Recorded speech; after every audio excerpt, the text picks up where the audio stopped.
Cordiales saludos, amigos y hermanos.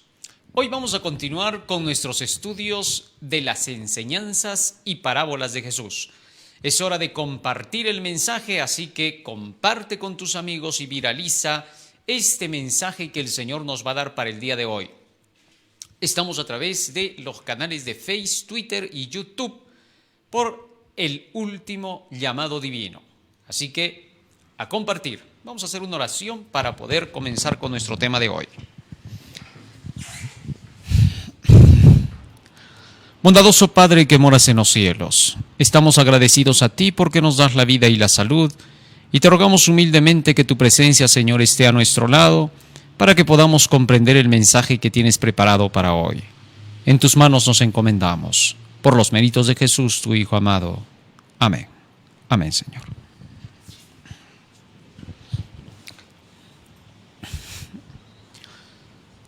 Entre las parábolas y enseñanzas que Jesucristo dejó, hay una parábola muy especial que habla acerca de la transformación de una persona. Más allá de todo lo que ya hemos aprendido hasta acá, en relación a las parábolas que Jesucristo muestra, del crecimiento cristiano, de las profecías que tienen que ver con el avance de la obra hasta el fin del mundo, esta parábola nos va a mostrar cómo cada individuo debe de hacer la labor por sí mismo, con el poder de Dios en sí. Como todas las parábolas, esta también tiene un preámbulo. Primero vamos a leer la parábola y luego vamos a ver por qué Jesús la propuso. San Lucas, capítulo 5, versículo 36, es la parábola que nos toca hoy.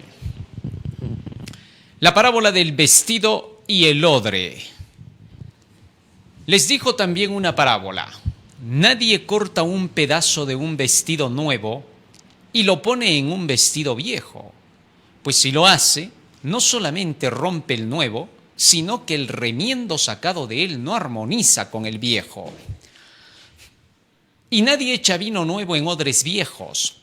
De otra manera el vino nuevo romperá los odres y se derramará y los odres se perderán.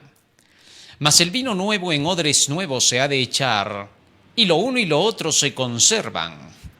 Y ninguno que beba del añejo quiere luego el nuevo, porque dice, el añejo es mejor. ¿Qué quería decir Jesús con esta parábola? ¿A qué se estaba refiriendo? Primero hace la mención de un vestido, y él dice, nadie compra un vestido nuevo y saca un trozo y pega sobre el vestido viejo, porque entonces malogra el vestido nuevo y el trozo del vestido nuevo que se le puso al viejo no armonizará con el viejo, porque el viejo va a estar desteñido mientras que el nuevo va a resaltar. De manera que entonces terminaría perdiendo el vestido nuevo y también el vestido viejo, porque ninguno de los dos le sería útil. Por otro lado, Jesús también dijo, tampoco nadie echa vino nuevo en odre viejo. ¿Por qué?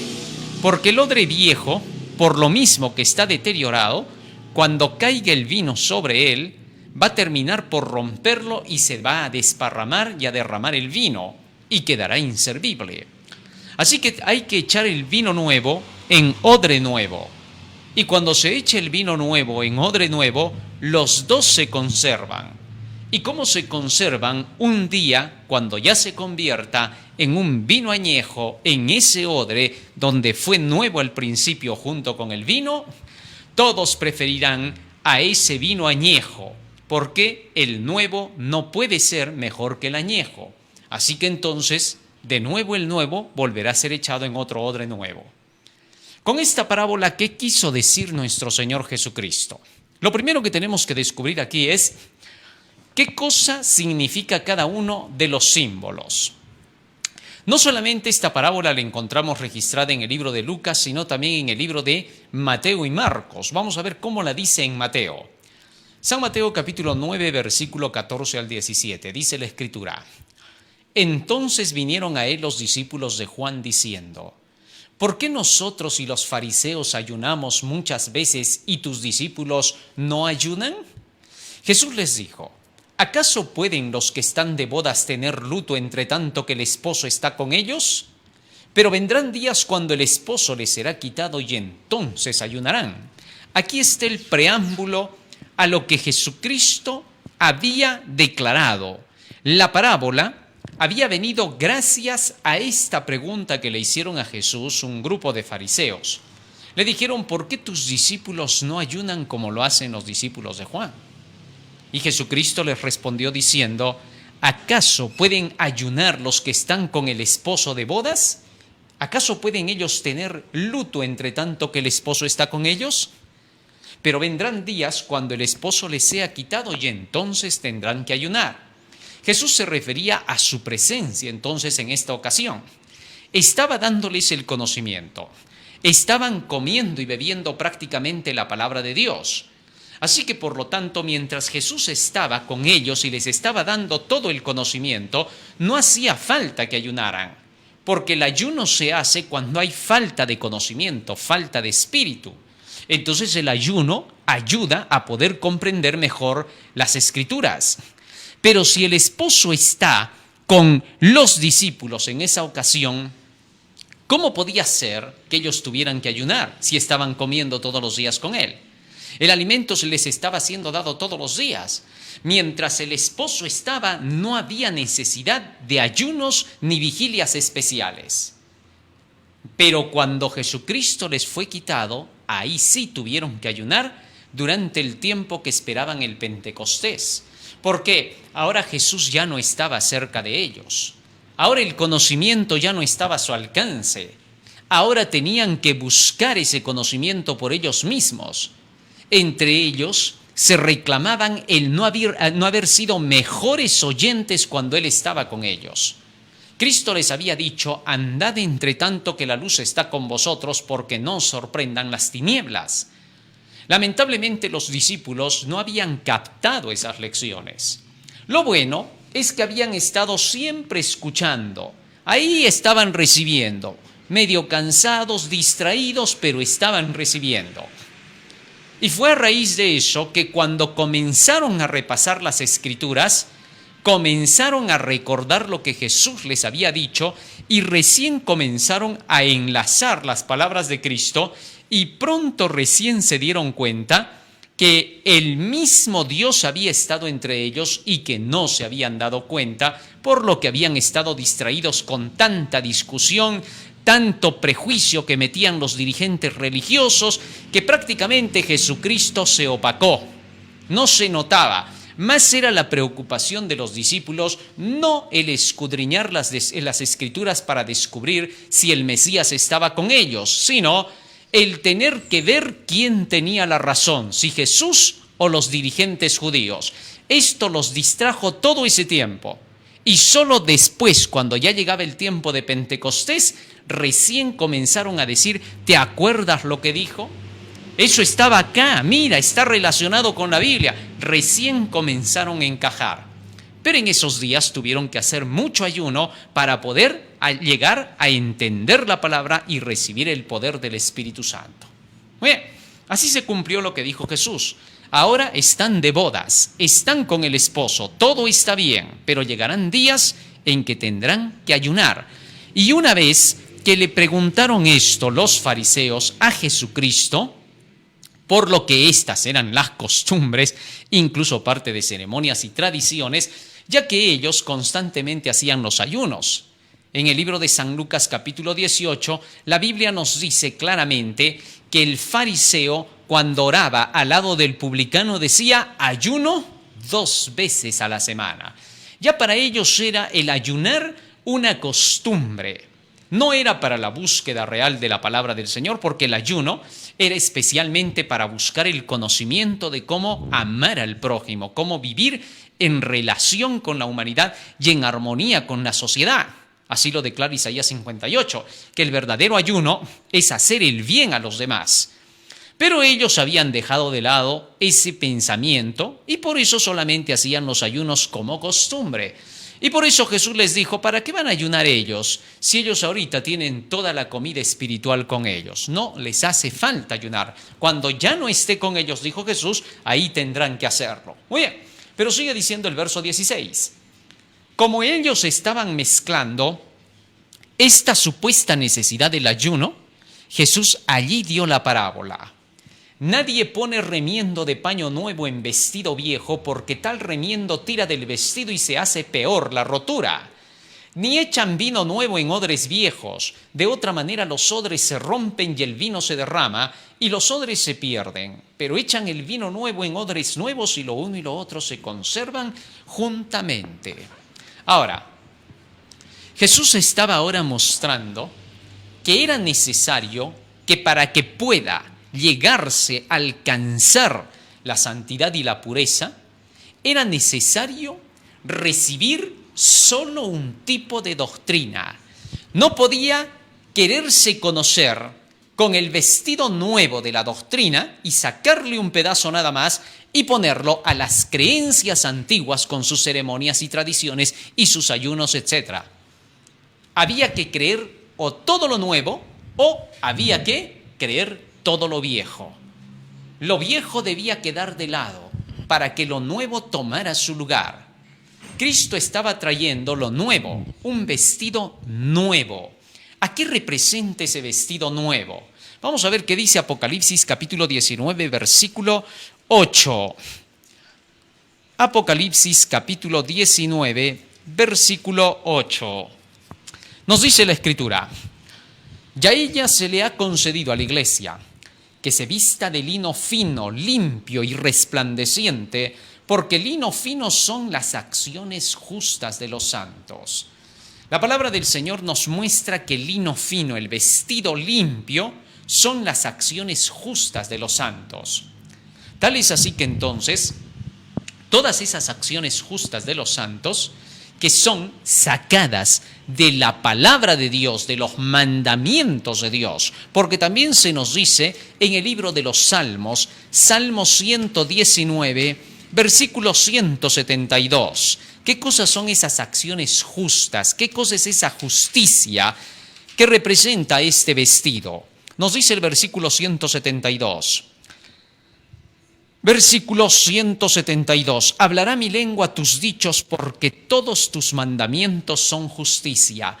Todos los mandamientos de Dios, desde el Génesis hasta el Apocalipsis, toda su palabra es la justicia de Dios. ¿Correcto?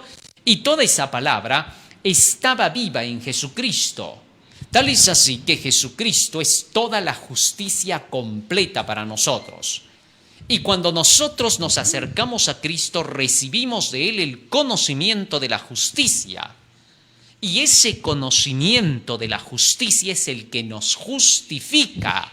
En el libro de Isaías, capítulo 53, la palabra del Señor dice lo siguiente en relación con el conocimiento de la palabra de Jesús.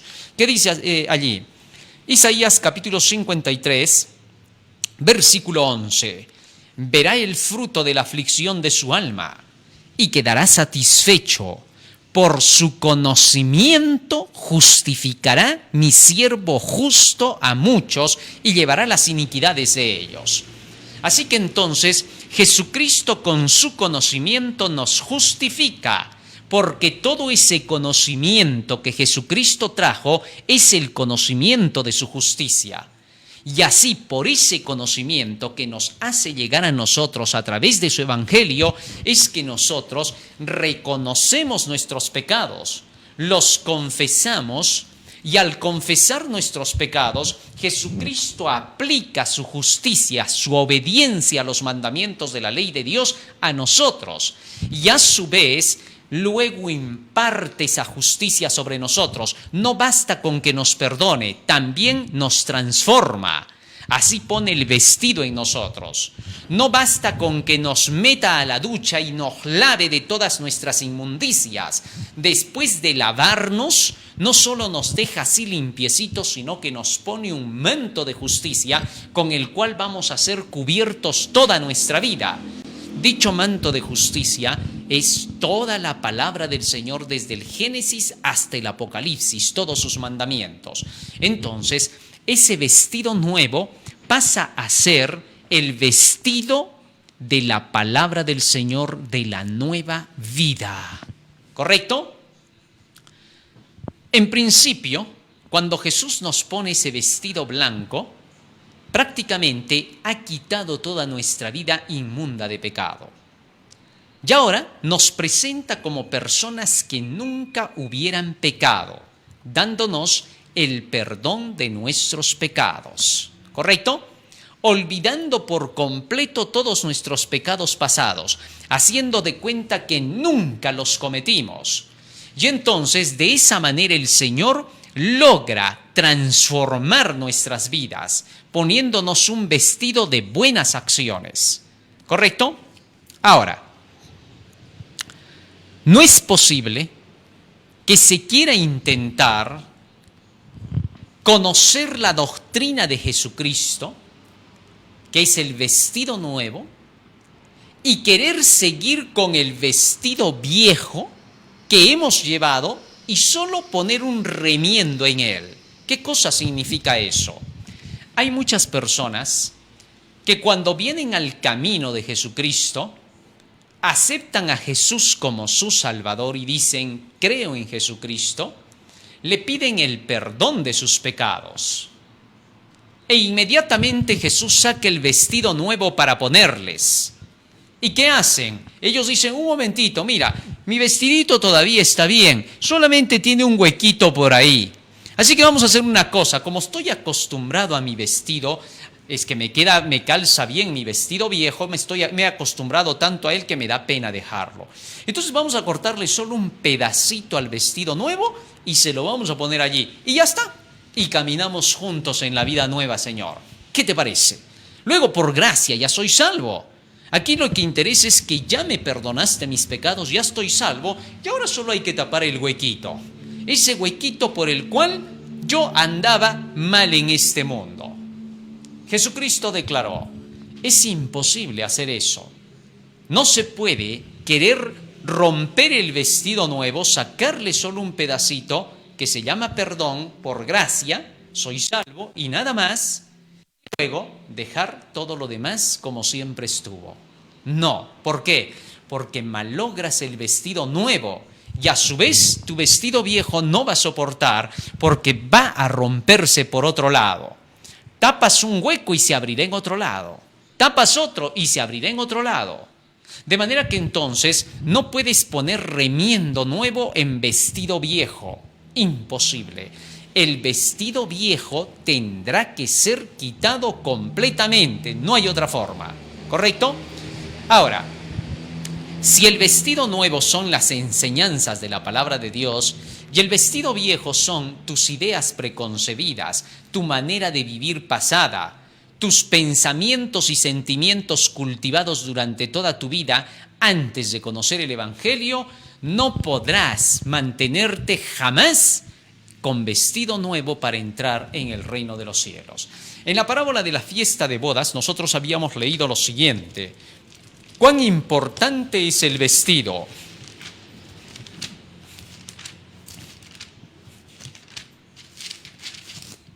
San Mateo capítulo 22, versículo 11, dice la Escritura, y entró el rey para ver a los convidados, y vio allí a un hombre que no estaba vestido de boda. Y le dijo, amigo, ¿cómo entraste aquí sin estar vestido de boda? Mas él enmudeció. Fíjate que para poder entrar en el banquete del Evangelio, en el reino de los cielos y luego entrar al reino de la gloria para la vida eterna, se requiere de tener el vestido correcto, el vestido que no es el viejo de tu vida pasada que viviste hasta el día en que conoces la verdad, sino un vestido nuevo, algo tejido en el telar del cielo, algo que no está tejido por las filosofías humanas, algo que no está tejido por las enseñanzas de tus padres, algo que no está tejido por la enseñanza del colegio, algo que no está tejido por la enseñanza de la universidad, algo que no está tejido por las enseñanzas comunes y corrientes de este mundo de pecado. No puede ser. El vestido con el cual estarás en las bodas del Cordero para poder entrar allí tendrá que ser un vestido especialmente diseñado en el cielo con las enseñanzas de la palabra del Señor, con las enseñanzas del cielo. Por eso, A todas esas enseñanzas se les llama las acciones justas de los santos. Es el manto de justicia del cielo. Es el mandamiento de Dios, es la palabra de Dios. Todos tus mandamientos son justicia. Salmo 119, 172. Así que entonces, cuando nosotros conocemos la palabra del Señor y esta palabra nos muestra a nosotros nuestra condición pecaminosa, porque en el libro de Romanos capítulo 3, el apóstol Pablo nos dice, ¿para qué sirve la ley, la palabra del Señor? ¿En qué nos ayuda? Fíjate lo que dice acá. Romanos capítulo 3, versículo 20, dice la Escritura, ya que por las obras de la ley ningún ser humano será justificado delante de él, porque por medio de la ley es el conocimiento del pecado. Fíjate lo que dice acá. Por medio de la ley de los 10 mandamientos tú conoces el pecado. Tal es así que cuando vas estudiando esos 10 mandamientos en toda la Biblia, porque todos los 10 mandamientos están explicados desde el Génesis hasta el Apocalipsis. Tú lees la Biblia y la Biblia es la ley desarrollada. Lees los 10 mandamientos y los 10 mandamientos son la Biblia sintetizada. ¿Correcto? Así que entonces, cuando tú vienes a la palabra del Señor y miras los mandamientos de Dios, te ves inmediatamente en pecado. Por eso mucha gente dice, yo no leo mucho la Biblia porque más leo, más pecador me veo. ¿Pero qué esperabas? ¿Que al leer la Biblia te vieras santo, igual que Dios, puro o perfecto? Imposible.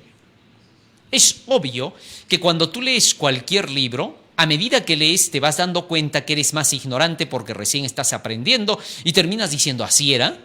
Eso es lo normal. Dios quiere que hagamos lo mismo con la Biblia para que deseemos el mejor conocimiento y la santidad, la vida real, en otras palabras. Ahora bien, teniendo eso en cuenta, la palabra del Señor nos muestra que todo ese manto nuevo, que son sus enseñanzas, cuando nos es presentado delante y se nos dice, mira este nuevo vestido, inmediatamente vemos el nuevo y decimos, ¡qué bonito! Vemos el nuestro y ¿cómo lo vemos? Viejo y acabado. Y eso nos hace desear a ese vestido nuevo. Si no se nos presenta el vestido nuevo, no vamos a desearlo y vamos a seguir abrazados del viejo porque nos va a parecer que el viejo está mejor. Tal es así que entonces, cuando la palabra del Señor nos es presentada, más pecadores nos vemos con más errores y por eso mismo aprendemos por la palabra del Señor qué resultados nos trae el pecado y el error. Y al ver que nos trae resultados de llanto, de sufrimiento y de dolor, deseamos hacer lo opuesto. Lo que la Biblia ahora nos dice, en lugar de hacer esto malo, haz el bien. En lugar del manto de tristeza, te voy a dar un manto de justicia. Eso es lo que nos promete el Señor. Ahora, teniendo eso en cuenta, cuando Cristo dice, un trozo del manto nuevo, no vas a usarlo para querer tapar el manto viejo en un solo hueco, porque entonces el manto viejo no soportará. ¿Sabes? Esto se cumple en la realidad. En una ocasión me invitaron a predicar a un salón, a un lugar, una organización que se llamaba Alcohólicos Anónimos. Y entonces entré a predicar allí y di el mensaje del amor a Dios. Cómo el amor a Dios se cumple en el hombre. El guardar los mandamientos. El amor es el cumplimiento de la ley. Y allí presenté que el amor no tiene nada que ver con los sentimientos y que el amor tiene que ver más bien con los buenos principios que traen armonía y felicidad al individuo y a su familia y a quienes le rodean. Así que cuando presenté este tema, inmediatamente varios de los que estaban allí se alegraron y dijeron, ahora se nos ha enseñado un tema en el cual se tiene que dejar el pecado. Pero nosotros estábamos viniendo acá a dejar un pecado.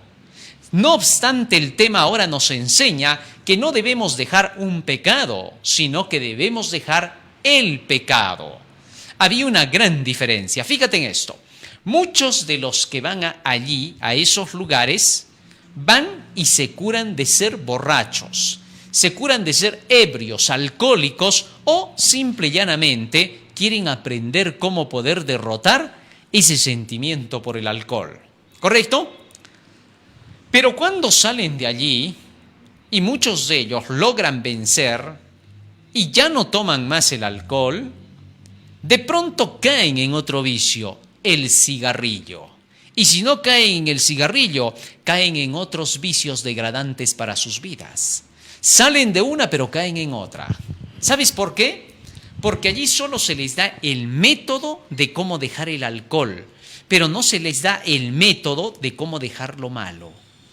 Eso significa que solo se saca un trozo del vestido nuevo y se le pone en el hueco del vestido viejo. Y se le cose. Y parece curarse de eso y se rompe por otro lado, porque cae en el otro vicio. ¿Comprendiste ahora? Las enseñanzas humanas siempre tienen ese defecto. Las filosofías hechas por hombres, Platón, Sócrates, Aristóteles, etc., Friedrich Nietzsche, todas esas ideas son simplemente idealismos de un individuo que muchas veces lo ha declarado, ya sea por su vivencia, ya sea por su amargura o ya sea por su cólera.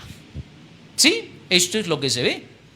Friedrich Nietzsche había pasado cosas terribles en su vida, perdió a su mujer, perdió a sus hijos, maldijo a Dios, le echó la culpa a Dios de todo lo que le había sucedido en la vida, porque obviamente nunca nadie le ha presentado quién es Dios, quién es el diablo y cómo es la vida. Así que la inmadurez de su persona le hizo escribir a él un libro en el cual denuncia a Dios como el causante de los males y declara finalmente que por eso no hay necesidad de pensar en la existencia de un ser divino. Finalmente, este hombre ha sido catalogado como un gran filósofo y hasta hay universidades donde hay jóvenes que todavía lo siguen teniendo como una eminencia, sin saber que a la edad de 40 años él estaba escribiendo acerca de sus ideologías. Y resulta que para ese tiempo dicho personaje ya tenía una enfermedad terminal llamada sífilis, lo que significa que su cerebro ya estaba afectado totalmente y fue allí cuando este hombre escribió todas las cosas que hoy lo han hecho filósofo ante el mundo. Para que te des cuenta de que esas ideas no están bien formadas, que solamente se basan en idealismos individuales, personalizados. Y por eso, las enseñanzas de dichos personajes no satisfacen la necesidad del ser humano para que alcance el nivel que lo va a hacer realizar en esta vida completamente. El vestido completo. Solo son remiendos de paño nuevo queriéndolos poner en el paño viejo. Por otro lado, las enseñanzas de los llamados grandes maestros, los gurúes. Hay grandes gurúes llamados así, tibetanos y de otros lugares, que dan sus enseñanzas. Hablan acerca del amor, hablan acerca de la fe, hablan acerca de la gracia, la unidad, hablan acerca de cómo vencer el temor, cómo vencer la culpa. Muchos, hasta cristianos, caen en esas trampas de telas de araña. ¿Por qué? Porque una vez que comienzan a leer eso, comienzan a encontrar, según ellos, las soluciones para su vida. Pero pronto se van dando cuenta que lo único que están haciendo es poner remiendos de paño nuevo en el paño viejo, que no logran satisfacer. Porque mucho de lo que ellos te pueden enseñar parece tener sentido y lógica. Pero cuando llegue el momento de la prueba, allí se demuestra cómo es ese vestido. Es un vestido viejo que comienza a romperse por todo lado porque comienzas a tener más huecos, más dudas, hasta que llegas a depender tanto del gurú que el gurú domina tu alma, domina tu mente, domina tu vida y puede sacarte hasta el último centavo sobre pretexto del amor. Y es que los gurúes utilizan los términos, los principios con los nombres de los principios, pero no sus significados. ¿Cómo es eso? El gurú te puede decir, vamos a hablar hoy día del tema del amor. Mañana vamos a hablar de la gracia, pasado mañana vamos a hablar acerca de la culpa, traspasado mañana de cómo vencer la culpa. Bueno, los títulos suenan muy sugestivos, pero cuando te habla del amor, la conceptualización que le da al amor es opuesta a la de la Biblia. El gurú te va a hablar de un amor sentimental y apasionado. La Biblia te va a hablar de un amor de principio, nada sentimental, sino basado en leyes de causa y efecto. Eso hace la gran diferencia. El gurú puede utilizarte todos los nombres que la Biblia le da a los buenos principios, pero en el momento de conceptualizarlos, los conceptualiza de acuerdo con su filosofía y con su experiencia humana. Tal es así que cuando tú le muestras con la Biblia al gurú y le dices, Romanos capítulo 13, versículo 10, fíjate lo que dice, qué cosa es el amor. Así le lees tú. Romanos capítulo 13, versículo 10. Dice la Escritura, el amor no hace mal al prójimo, así que el cumplimiento de la ley es el amor. Y tú le dices al gurú, fíjate que aquí el amor es un resultado. ¿De qué? De un cumplimiento de algo divino, de la ley de Dios.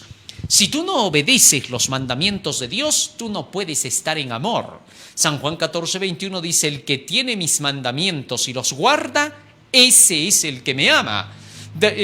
Primera de Juan capítulo 5 versículo 3 dice, este es el amor a Dios, que guardemos sus mandamientos. Y en San Juan 15, 10 Jesús dice, he guardado los mandamientos de mi Padre y estoy en su amor. Así que entonces, los conceptos de la Biblia declaran que el amor es un resultado. El amor viene al final, después de que la acción está en tu cabeza. Cuando tú tienes el mandamiento en tu cabeza y ese mandamiento es puesto por obra, el resultado se llama amor. Esa obra se llama amor. ¿Te diste cuenta? Eso es lo que enseña la Biblia. Sin embargo, el gurú te va a decir no, no, no, no y no. ¿Por qué? Porque antes de yo poder hacer alguna buena obra tengo que sentir. Y para poder yo sentir tengo que tener ese sentimiento que se llama amor. Porque él confunde al amor con el sentimiento. Así que entonces el gurú se conoce por ser sentimental. Muchos dirigentes religiosos, incluso pastores de grandes denominaciones, curas de la Iglesia Católica, tanto protestantes como católicos e incluso adventistas, porque ni del pueblo del Señor se libran, han seguido ideas de gurús y llegan a enseñar panteísmo en la Iglesia. El panteísmo siempre pone de relieve al sentimiento. Tal es así que entonces estas enseñanzas panteístas no llegan a ser un vestido nuevo, son solo remiendos que se van poniendo y la persona no llega a hacer cambios correctos en su vida. Ciertas cosas deja, pero todo lo demás continúa practicándolo porque dice, Jesús me ama así como soy. Es por eso que no puede ponerse un vestido nuevo. Acepta de Jesucristo el vestido bonito tan solo para cortarlo y poner remiendos por todo lado. Ese es el peor error que se puede cometer. ¿Por qué? Porque al final, dice Jesucristo, cuando tú le pones remiendos al paño viejo con la tela nueva, lo único que logras es que la tela vieja se deshaga. Tanta presión hace el paño nuevo que es más fuerte, que la parte del paño viejo se termina rompiendo y quedas desnudo. Así que entonces, cuando tienes las doctrinas cerradas, doctrinas basadas en sentimientos y no en emociones, pronto quedas desnudo. Uno de los más grandes errores y las mentiras más diabólicas que pueden existir es cuando Satanás emplea las mismas palabras y términos de la Biblia, pero los conceptualiza de acuerdo con su filosofía. Y este es el mayor peligro que hasta ahora se ve. Todas las iglesias que han dejado la ley de Dios le dan su propia conceptualización a los términos bíblicos. No se basan en lo que la Biblia explica. Cuando tú les preguntas qué cosa es la gracia, ellos lo convierten en un sentimiento y dicen, es el regalo dado en amor en la cruz, eso es la gracia, la muerte de Jesús. Pero la Biblia te dice que la gracia es toda la Escritura, las palabras de gracia que salían de la boca de Cristo. Pablo dice, la palabra de la gracia de Dios. Así que entonces, mientras el panteísmo conceptualiza desde el lado abstracto, desde el lado emocional y sentimental, la Biblia conceptualiza desde el lado del principio, desde el lado de la enseñanza. Qué distinto, ¿no? Cuando tú preguntas qué cosa es el amor, al panteísmo te responde que es el sentimiento profundo del alma.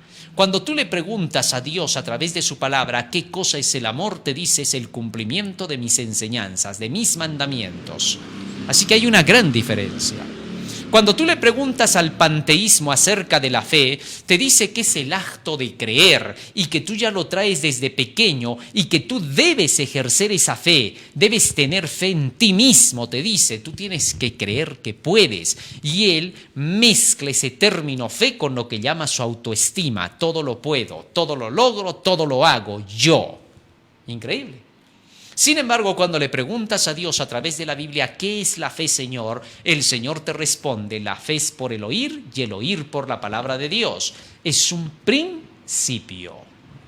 Cuando tú vienes al panteísta y le preguntas, ¿qué cosa es la mansedumbre?, te contestará que la mansedumbre es un sentimiento profundo de querer ser una persona tranquila y que tienes que lograr alcanzar esa mansedumbre sintiendo dentro de ti eso, y para eso tienes que hacer una serie de técnicas. ¿Qué cosa? Control de yoga. Tener que poner tu pensamiento y tu acción en primero vaciarlo, blanquear tu mente y luego de eso tranquilizarte. Todo eso se llama salvación por propias obras, por sentimientos y emociones. Mientras que la Biblia te dice que la mansedumbre se aprende como un principio. Cristo dijo, aprended de mí, que soy manso y humilde de corazón. Así que para poder ser manso tienes que aprender. La Biblia te enseña que antes de poder realizar una acción, primero la tienes que tener dentro. No puedes dar por fuera lo que no tienes por dentro. La Biblia dice, de gracia recibisteis, dad de gracia. San Mateo capítulo 10, versículo 8. ¿Comprendiste? Para que el cristiano pueda vencer, primero tiene que tener la victoria dentro. Y Cristo dice, esta es la victoria que vence al mundo, nuestra fe. Primera de Juan capítulo 5, versículo 4. Fíjate lo que dice allí. Primera de Juan 5, 4. Porque todo lo que es nacido de Dios vence al mundo. Y esta es la victoria que ha vencido al mundo, nuestra fe. ¿Qué cosa es la fe? Romanos capítulo 10, versículo 17. Hace un rato lo mencioné para que puedas darte cuenta. Dice el escrito, así que la fe es por el oír y el oír por la palabra de Dios. Así que cuando el texto dice, la victoria que vence al mundo es nuestra fe, está diciendo en otras palabras, el tener la palabra de Dios dentro de ti, el oír la palabra de Dios, esa es tu victoria. Cuando tú lees la Biblia, aquí encuentras cómo se vence, los secretos, todo está. Y cuando ya tienes ese conocimiento dentro de ti, de la abundancia del corazón habla la boca. Lo que es el hombre por dentro es por fuera. Antes que venzas por fuera, primero tendrás la victoria por dentro. Entonces podrás hacer cualquier cosa. ¿Te diste cuenta? Entonces hay una gran diferencia entre las filosofías y enseñanzas humanas con los principios de la Biblia.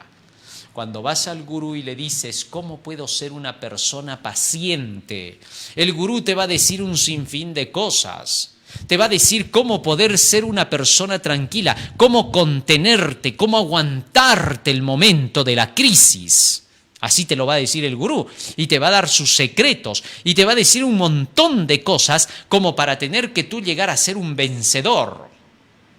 Pero cuando vienes a la Biblia y le preguntas a Dios, Señor, ¿cómo puedo tener paciencia? Y Cristo te responde, Apocalipsis 3:10, por cuanto has guardado la palabra de mi paciencia.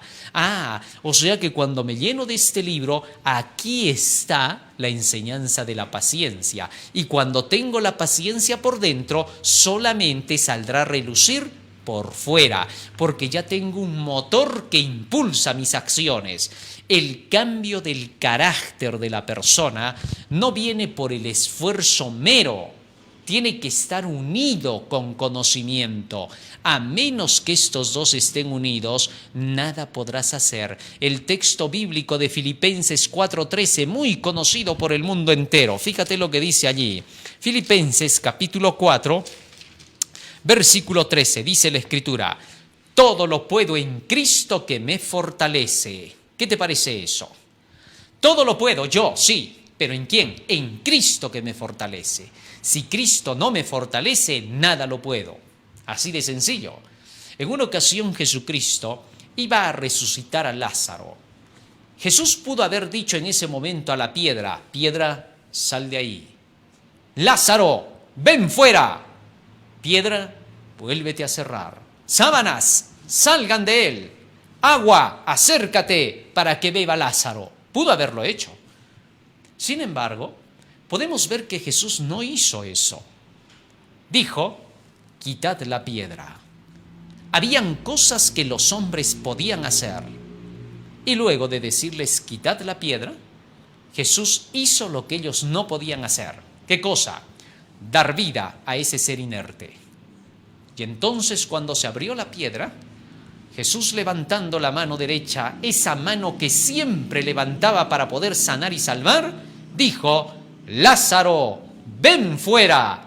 E inmediatamente el hombre se levantó de su tumba y salió.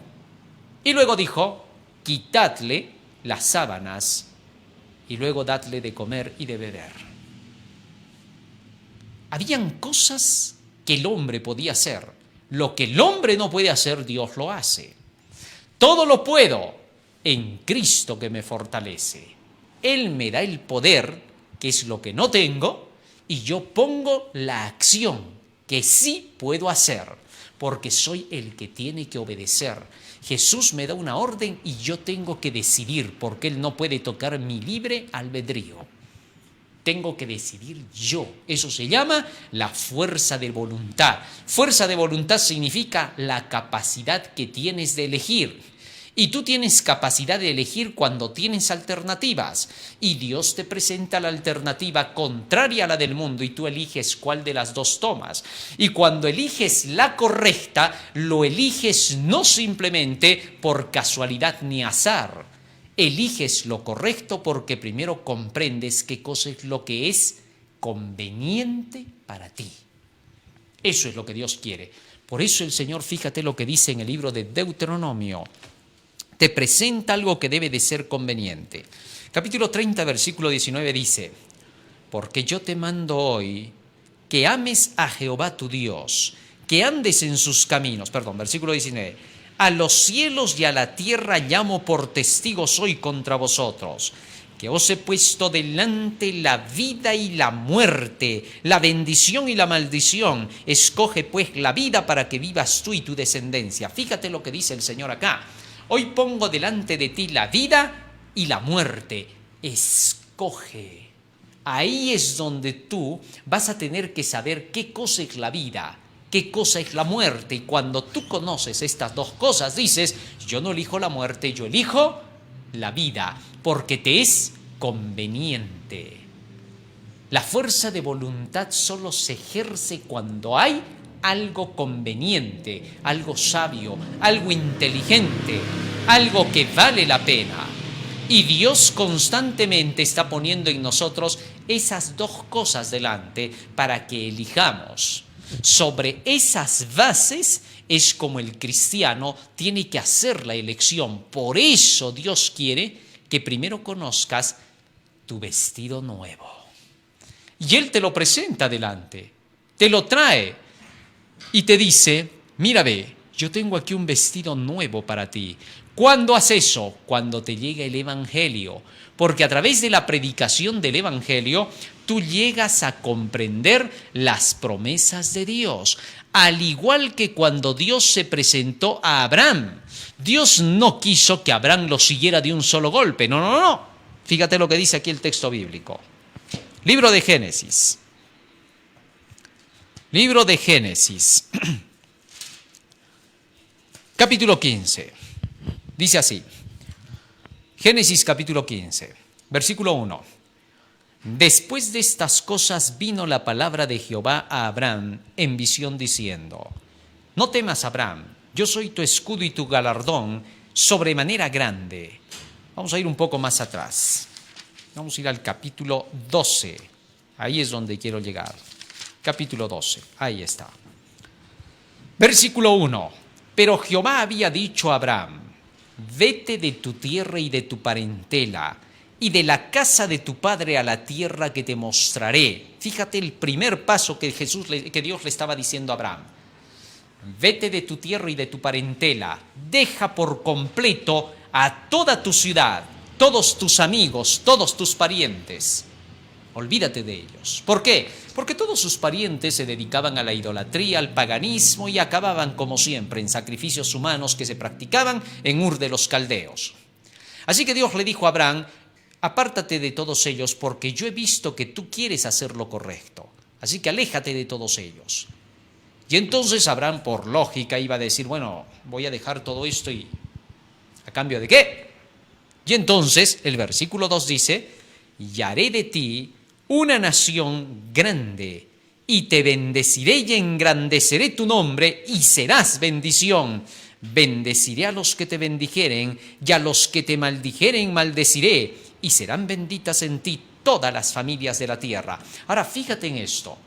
Cuando Dios llama a Abraham, lo primero que le dice es: si tú dejas todo aquello que tienes como familia, como amigos, todo lo que posees en esta ciudad, yo voy a hacer de ti una nación grande y te voy a bendecir.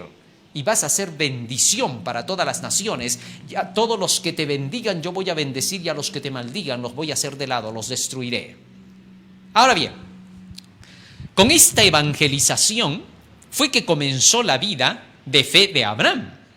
Al escuchar las promesas de Dios, al igual que lo hace contigo hoy el Señor, te muestra la profecía, al igual que se la mostró a Abraham, el futuro, y te dice: deja el mundo, deja sus placeres, deja todo lo que te ofrece, y yo voy a hacer de ti alguien grande, y te voy a dar una mansión cual nunca jamás has imaginado, y voy a bendecirte, y vas a ser bendición, y para los que te rodean van a ver que tu vida va a ser una bendición digna de copiar. ¿Te parece? Son las promesas del Evangelio. Cuando se te predica por primera vez, se te tiene que dar las promesas del Señor. Se te tiene que mostrar todas las glorias que Él te está ofreciendo para que tú puedas ser estimulado por ellas a fin de que puedas dejar el mal. Y Dios te pone delante la vida y la muerte en ese momento. La vida, la eterna gloria que te espera. La muerte, la destrucción de tu cuerpo y de tu alma. Tú eliges.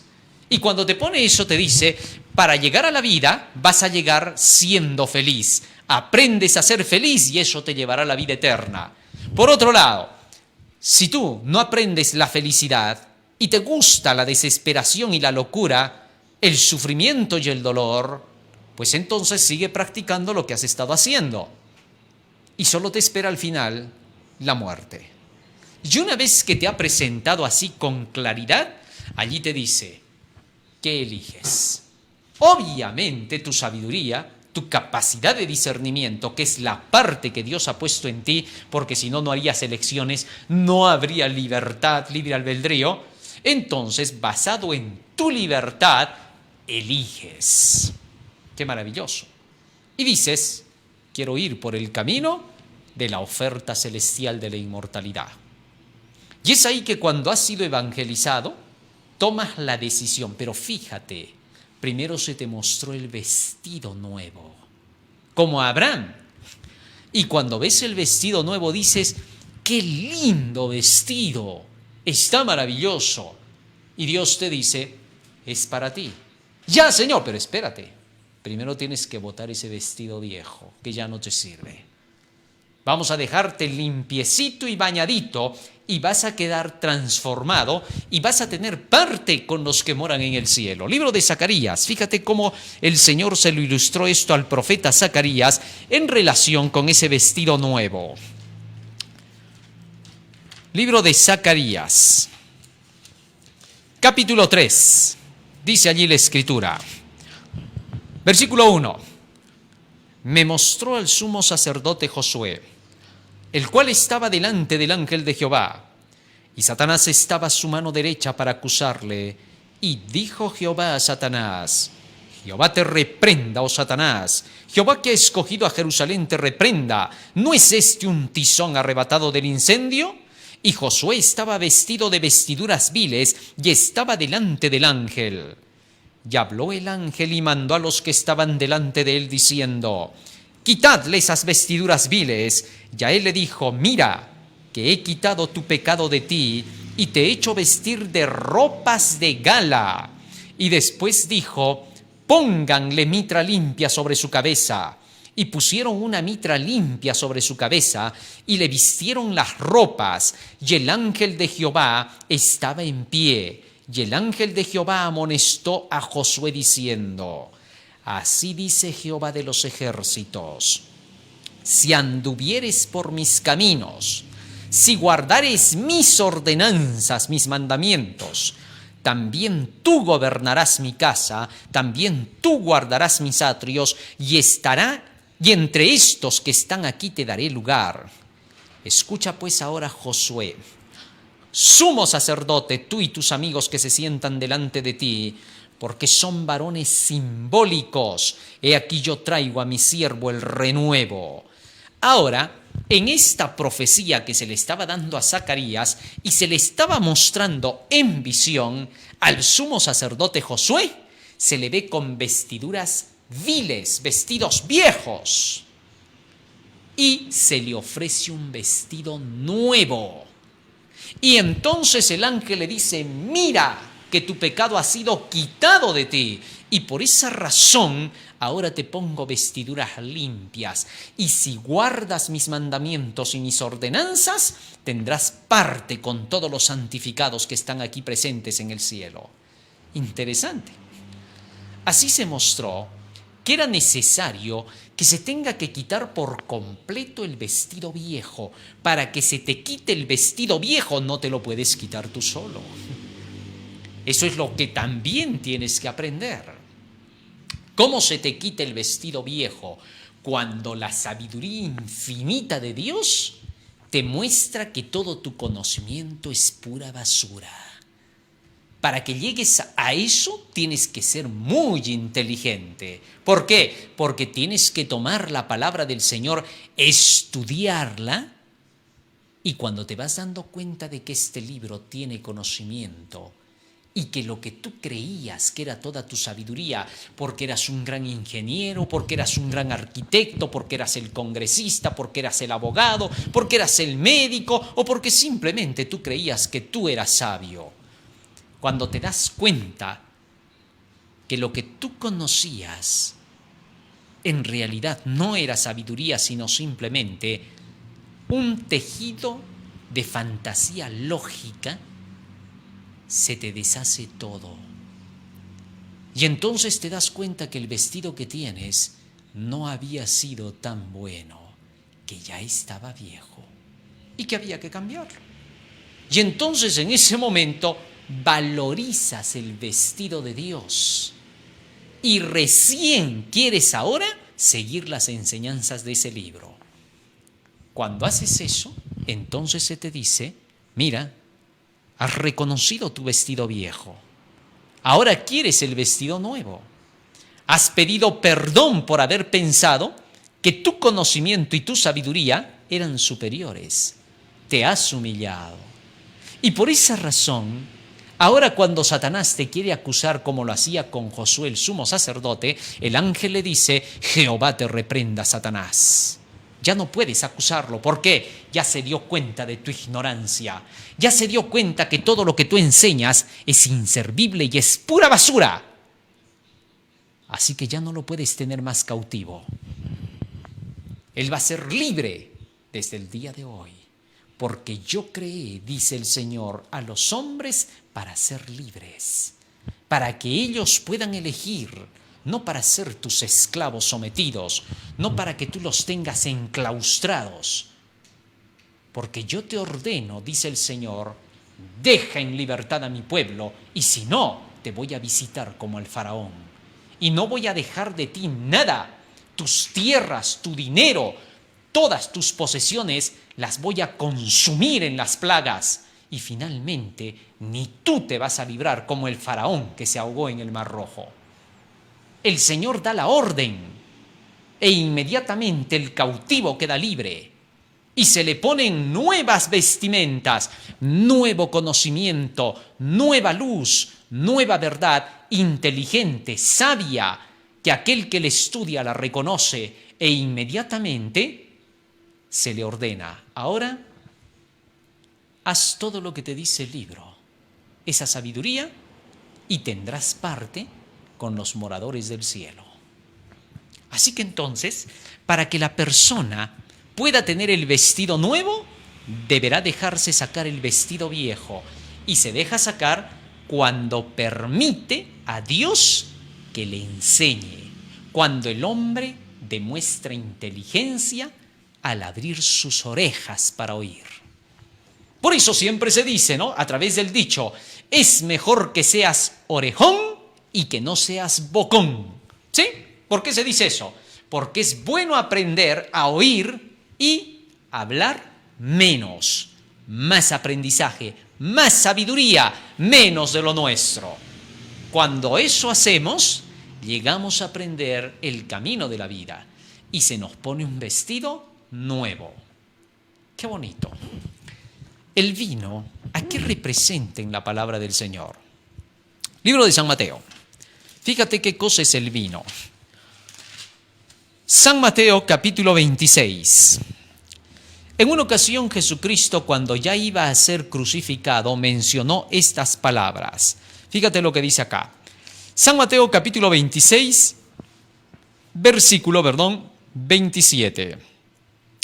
Dice la Escritura: y tomando la copa y habiendo dado gracias, les dio diciendo a los discípulos: bebed de ella todos, porque esto es mi sangre, del nuevo pacto que por muchos es derramada para remisión de los pecados. ¿Qué cosa dice que era el vino? Bebed de este vino todos, porque esto es mi sangre. En el libro de Génesis, en el capítulo 9 y en el versículo 4 se nos dice a qué representa la sangre. Génesis capítulo 9, versículo 4 dice la Escritura: pero carne con su vida, que es su sangre, no comeréis. O sea que el vino representa la vida de Cristo. Y la vida de Cristo, Él mismo dice qué cosa es. San Juan capítulo 6, versículo 63. San Juan capítulo 6, versículo 63. Dice así la Escritura: el Espíritu es el que da vida, la carne para nada aprovecha. Las palabras que yo os he hablado son espíritu y son vida. Tal es así que entonces todo este libro, toda esta palabra es la vida de Cristo. Él dijo claramente: escudriñad las Escrituras porque ellas dan testimonio de mí. Así que las Escrituras testifican de la vida de Jesús. Desde el Génesis hasta el Apocalipsis, por medio de símbolos, por medio de figuras, por medio de la vida de los profetas, en cada uno de los patriarcas, de los reyes que existieron en la antigüedad, allí está la vida de Jesús. Cuando ves a José, estás viendo la juventud de Jesús. Cuando ves a Moisés, lo estás viendo como profeta Jesús. Cuando ves a David, lo estás viendo como rey a Jesús. Cuando ves a Sansón, lo estás viendo como el poderoso a Jesús. Cuando ves a cada uno de estos personajes, estás viéndolo al mismo Jesús. Así se aprende de su vida. Por eso, hay ejemplo de la vida de Cristo, de cómo era un niño como Samuel cuando tuvo que entrar a trabajar con el sumo sacerdote Elí. Cuando quieres verlo como joven, tienes la experiencia de José, de Daniel, etc. Cuando quieres verlo como un gran guerrero luchador, tienes a David. Cuando quieres verlo como un hombre poderoso y fuerte, tienes a Sansón. En cada una de las figuras está Jesucristo, porque el apóstol Pedro dice claramente eso. Libro de Primera de Pedro, capítulo 1. Primera de Pedro, capítulo 1, versículo 10. Dice así la Escritura. Los profetas que profetizaron de la gracia destinada a vosotros, inquirieron y diligentemente indagaron acerca de esta salvación, escudriñando qué persona y qué tiempo indicaba el Espíritu de Cristo que estaba en ellos. Así que entonces Cristo estaba en cada uno de ellos. Así de claro. Por eso, para estudiar la vida de Cristo tienes que estudiar la Biblia. Y Él dice así: no puedes echar el vino nuevo en un odre viejo. No puedes querer poner la palabra de Dios en un odre viejo. ¿Qué cosa es el odre? Un odre es una gran vasija donde se va a echar el vino, ¿correcto? Puedes llamarle, si quieres, una chomba. También le puedes llamar un cilindro. También le puedes llamar un barril. Todo eso representa al odre.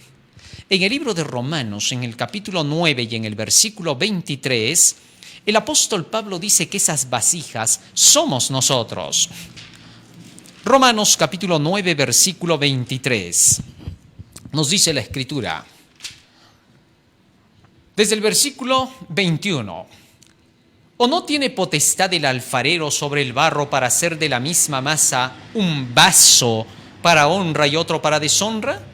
¿Y qué si Dios, queriendo mostrar su ira y hacer notorio su poder, soportó con mucha paciencia los vasos de ira preparados para destrucción? Y para hacer notorias las riquezas de su gloria, las mostró para con los vasos de misericordia que Él preparó de antemano para gloria, a los cuales también ha llamado, esto es, a nosotros. Fíjate cómo el apóstol Pablo compara la vasija con el ser humano. Así que nosotros representamos al odre.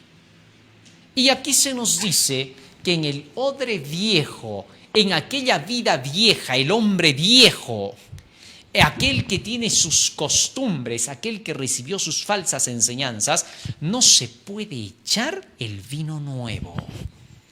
¿Por qué? Porque cuando tú derramas el evangelio en una persona que todavía no ha entendido la palabra del Señor, que no ha recibido estudios bíblicos para poder creer en la Biblia, estás derramando el vino en vano. Vas a echarlo sobre ese tipo de persona y se va a burlar, te lo va a rechazar, va a pensar que es cualquier cosa inservible. Y al echar ese vino, en lugar de transformar, lo va a volver peor, agresivo, atrevido, liso. Y no va a querer aceptar las enseñanzas de Dios, sino que se va a rebelar. ¿Por qué? Porque es un odre viejo. Necesita primero renovarse el odre, antes de que el vino pueda ser echado en ese odre. Y por eso el Señor, lo primero que hace con el hombre, para poder llamarlo a la transformación, a comenzar una vida nueva, es mostrarle su condición pecaminosa. San Mateo capítulo 9, versículo 12 y 13. Fíjate lo que dice allí la Escritura. San Mateo capítulo 9, verso 12 y 13. Al oír esto Jesús les dijo: los sanos no tienen necesidad de médicos, sino los enfermos.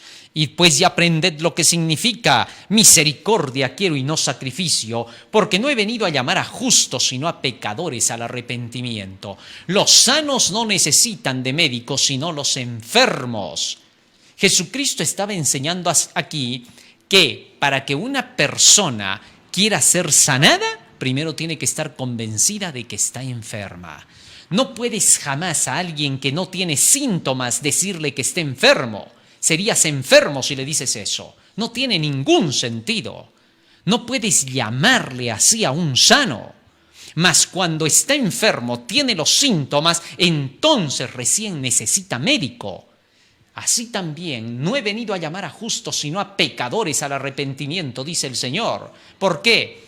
Porque pecador es solo aquel que se da cuenta de que ha transgredido la ley. Primera de Juan 3:4 dice, todo aquel que comete pecado infringe también la ley, pues el pecado es infracción de la ley. Así que entonces aquel que reconoce su pecado al mirar la ley de Dios, al comprender la verdad de Dios y llega a darse cuenta de la necesidad que tiene de un cambio, recién es un odre nuevo. Salmo 19:7, la ley de Jehová convierte el alma. Así que la ley de Dios tiene que serle presentada al pecador, tiene que verse totalmente inmundo, tiene que verse sucio, tiene que verse, cuando digo inmundo y sucio, tiene que verse ignorante, tiene que darse cuenta que sus ideas estaban erradas. Cuando vea la sabiduría, recién la deseará. Y sólo así se puede echar el vino nuevo en odre nuevo. Y entonces ese vino guardado en el odre nuevo pronto se convierte en un vino añejo de la mejor calidad. ¿Por qué? Porque aquel cristiano que recibiendo la verdad de la palabra del Señor en un odre nuevo, renunciando por completo a todo lo que tenía en el pasado, empezando de cero, naciendo otra vez. Habíamos leído eso en el libro de San Juan, capítulo 3, versículo 3. Es necesario tener que nacer otra vez. Fíjate cómo se lo explicó Jesús a Nicodemo. Habíamos hablado de eso un poco en nuestro tema anterior y ahora comprendamos lo completo.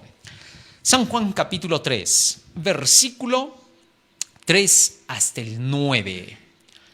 Respondió Jesús y le dijo, de cierto te digo, que el que no naciere de nuevo no puede ver el reino de Dios. Nicodemo le dijo, ¿cómo puede el hombre nacer siendo viejo? ¿Puede acaso entrar por segunda vez en el vientre de su madre y nacer? ¿Cómo puede el hombre dejar de ser un odre viejo? ¿Qué cosa? ¿Tiene que volver a empezar de cero? ¿Tiene que volver a entrar al vientre de su madre y nacer? Sin duda Nicodemo estaba viendo las cosas carnalmente, no las estaba comprendiendo como debía. Jesucristo le iba a dar sabiduría. Versículo 5, respondió Jesús, de cierto te digo, que el que no naciere del agua y del Espíritu no puede entrar en el reino de Dios. Lo que es nacido de la carne, carne es, pero lo que es nacido del Espíritu, Espíritu es. No te maravilles de que te dije os es necesario nacer de nuevo. El viento sopla de donde quiere y oyes su sonido, pero no sabes de dónde viene ni a dónde va. Así es todo aquel que es nacido del Espíritu. Respondió Nicodemo y le dijo, ¿y cómo puede hacerse eso? Y respondió Jesús y le dijo, ¿eres tú maestro de Israel y no sabes eso? De cierto te digo que lo que sabemos hablamos y lo que hemos visto testificamos y no recibís nuestro testimonio. Jesús le dio la clave segura. ¿Quieres dejar de ser odre viejo? Sencillo. ¿Qué cosa? Lo que tienes que hacer es, tienes que empezar otra vez desde cero la doctrina. Deja tus ideas preconcebidas, deja las ideas con las que has venido a discutirme, deja de pensar que eres un maestro sabio que me vas a enseñar. Cuando dejes eso, recién le vas a poner atención a mis palabras y recién te vas a dar cuenta de si yo tengo conocimiento o no. Eso le estaba diciendo Jesús. Antes de que me discutas y que me vengas a decir, como te dicen tus compañeros en el Sanedrín, que yo soy un impostor, que yo soy un engañador, que no estoy trayendo la verdad, deja tus ideas, deja tus tradiciones, olvídate de aquello que has venido a discutir conmigo y escucha primero lo que yo tengo para dar. Y cuando me escuches, a ver, mira si tengo razón. Y luego de eso, juzga. Sin duda, Nicodemo se dio cuenta de la gran sabiduría de Jesús y entendió que estaba perdiendo su tiempo en querer él ir a presentar ideas que demuestren que Jesús estaba equivocado. Lo más sabio que podía hacer Nicodemo antes de discutir era primero escuchar qué pensaba Jesús. a ver qué es lo que tenía para dar. Y solo cuando Nicodemo llegó a esa conclusión, Nicodemo nació otra vez. No se puede echar vino nuevo en odre viejo, porque el odre viejo no va a resistir al vino nuevo. Así que tiene que haber un cambio completo. Y eso solo se puede lograr cuando se escuche el Evangelio completo. Y así es como Jesús terminó esta parábola. Y entonces declaró que era necesario al final lo que vamos a leer a continuación. Regresemos a nuestra parábola. La ponemos por favor, la de San Lucas, para que veamos cuál es el final acá. Fíjense lo que dice aquí. Ni echan vino nuevo en odres viejos, de otra manera los odres se rompen y el vino se derrama, y los odres se pierden. Pero echan el vino nuevo en odres nuevos, y lo uno y lo otro se conservan juntamente. Y todos van a preferir el vino añejo, porque cuando el hombre tenga la sabiduría de Dios, sus acciones, su vida, testificará de que va por el camino correcto.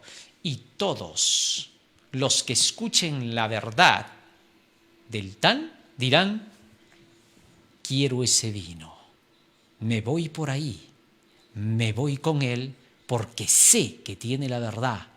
Te vas a olvidar de todo lo demás, vas a valorizar quién te está dando el pasto verde y recién vas a decir, ahora sé cuál es el camino para andar por él. Es lo único que queda. Aquí lo tienes. Este es el camino para andar por él. Se llama la Santa Biblia. Ahora tu vida solamente va a depender de este conocimiento. Te vas a olvidar por completo de prejuicios, te vas a olvidar de que te hayan dicho cualquier cosa. He oído decir que o me han dicho que. Olvidarás por completo todas esas patrañas. Y ahora sabrás que no es verdad cuando te dicen que no se necesita el conocimiento de la palabra de Dios. Ahora te das cuenta de que aquí está tu vida.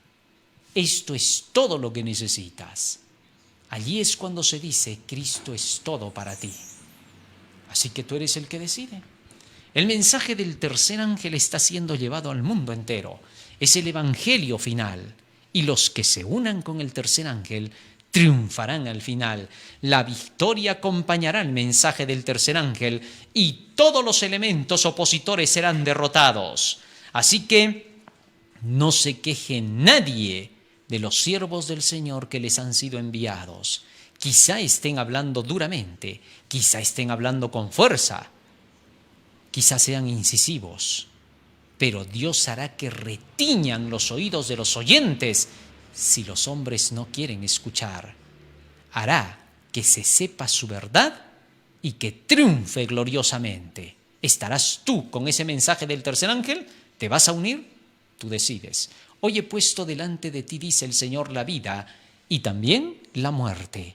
Escoge la vida para que vivas tú y tu descendencia. El tiempo es corto, la vida eterna está abierta. Si tú quieres, puedes escogerla para que vivas tú y tu descendencia para siempre. Piénsalo. Es la inmortalidad, es la gloria, es aquello por lo cual debes de existir en verdad. No hay otra razón. Es la vida eterna, la vida que se mide con la vida de Dios. No se compara en nada con esta tierra.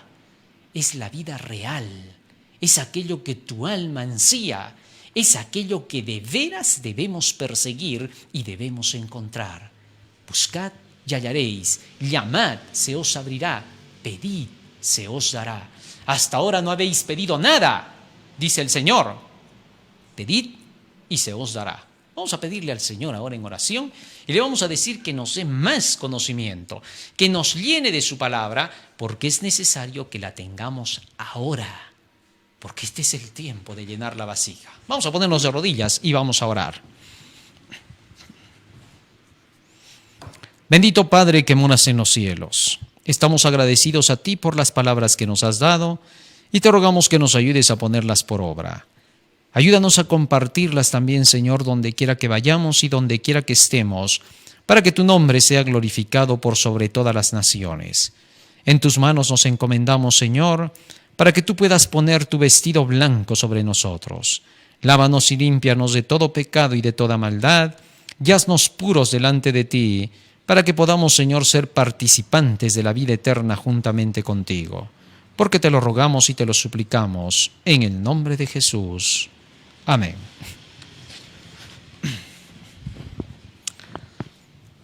Muy bien, querido hermano, hoy día hemos aprendido una parábola más. Sin duda, las parábolas y enseñanzas de nuestro Señor Jesucristo son palabras sabias, que cuanto más las leemos, mucho más quedamos anonadados. Sí, porque cuando uno va leyendo todas estas parábolas y a medida que las vamos comprendiendo, quedamos totalmente sorprendidos. Cada vez que voy leyendo más estas parábolas, sin duda digo, para haber rechazado a Jesucristo hace 2000 años, debe haber habido demasiada ignorancia y necedad, porque estas palabras llevan tremenda sabiduría. Increíble. No te olvides, estamos en Face, estamos en Twitter, estamos en YouTube. El último llamado divino. También estamos a través del hashtag del último llamado divino y del departamento de publicaciones del tercer ángel del último llamado divino. Estamos también a través de Radio Líder, 5 de la tarde, AM 1240, FM 987. Allí estamos pasando parábolas y enseñanzas de Jesucristo. Estamos en el magazine de Buena Fuente, parábolas y enseñanzas de Jesús, profecías de Daniel y el Apocalipsis. Estamos también en YouTube, 9 y 3 de la tarde, Daniel y el Apocalipsis, y en Asociación de Universitarios Adventistas del Último Llamado Divino. Así que tenemos bastante banquete para poder participar. Ahora es el tiempo de vestirse con el vestido de bodas. Dios te bendiga, querido hermano. Amén.